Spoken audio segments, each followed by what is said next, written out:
Hello बच्चों, तो चलिए प्रश्न देखते हैं।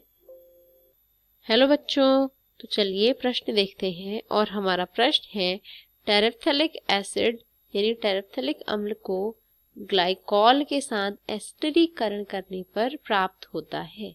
पहला विकल्प है नाइलॉन, दूसरा विकल्प है ब्यूना रबड़, तीसरा विकल्प है पॉलीयूरेथेन और चौथा विकल्प है टेरिलीन।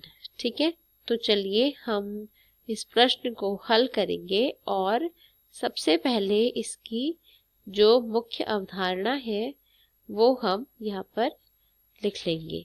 तो यह जो हमारा प्रश्न है यह बहुलक का प्रश्न है, तो हम इसकी जो मुख्य अवधारणा है यहाँ पर लिख लेते हैं जो कि है बहुलक। अब अगर बात करें तो हमसे जो है क्वेश्चन जो पूछा गया है वो पूछा गया है टेरेप्थेलिक अम्ल के बारे में। ठीक है, तो हम यहाँ पर लिख लेते हैं टेरेप्थेलिक अम्ल। और प्रश्न जो पूछा गया है वो ये पूछा गया है कि टेरेप्थेलिक अम्ल की जब हम अभिक्रिया करवाते हैं ग्लाइकॉल के साथ तो क्या होता है। ठीक है, तो हम क्या करेंगे, इस अभिक्रिया को यहाँ पर करवा के देखते हैं। तो सबसे पहले हम बात करते हैं टेरेप्थेलिक अम्ल की। तो जो हमारा टेरेप्थेलिक अम्ल है वो कुछ इस प्रकार होता है।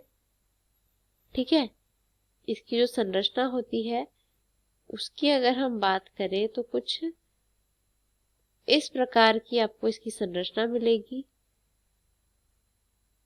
ठीक है, तो ये है हमारा टेरेप्थेलिक अम्ल। अब इस टेरेप्थेलिक अम्ल की जब हम अभिक्रिया करवाते हैं ग्लाइकॉल के साथ, ठीक है, अब ग्लाइकॉल क्या है, ग्लाइकॉल है CH2OH CH2OH। ठीक है, तो ये हमारा ग्लाइकॉल है। ग्लाइकॉल के साथ हम जो है क्या कर रहे हैं, टेरेप्थेलिक अम्ल की अभिक्रिया करवा रहे हैं। और टेरेप्थेलिक अम्ल एक अम्ल है जबकि ग्लाइकॉल जो है ये एक प्रकार का एल्कोहल है। तो जब हम अम्ल की एल्कोहल के साथ अभिक्रिया करवाते हैं तो क्या होता है, एक एस्टर बनता है, एक एस्टरीफिकेशन अभिक्रिया इसे हम कहते हैं। तो यह जो अभिक्रिया है यह 420 से लेकर 460 केल्विन की जो है इतने केल्विन की ताप की प्रेजेंस में होता है ये। और यह जो हमारी अभिक्रिया है यह एक अम्ल की उपस्थिति में होती है। तो हम यहाँ पर इसको H+ भी लिख सकते हैं। तो इसकी उपस्थिति में यह अभिक्रिया होगी और यहाँ पर ईस्टर बनेगा। ठीक है, अब जो हमारा ईस्टर है वो इस प्रकार हम यहाँ पर एस्टर को लिख सकते हैं जो इस अभिक्रिया के बाद बनेगा।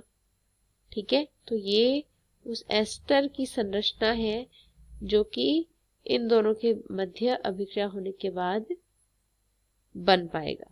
ठीक है, तो ये वो एस्टर है और यह जो एस्टर है इसका नाम होता है डेक्रॉन, या इसका दूसरा जो नाम है वो हमारा है टेरिलीन। ठीक है, तो इन दोनों की अभिक्रिया करने पर यानी ग्लाइकॉल और टेरेप्थेलिक अम्ल की अभिक्रिया करने पर हमारे पास टेरिलीन जो है बनता है, या फिर हम कह सकते हैं कि हमारे पास डेक्रॉन बनता है।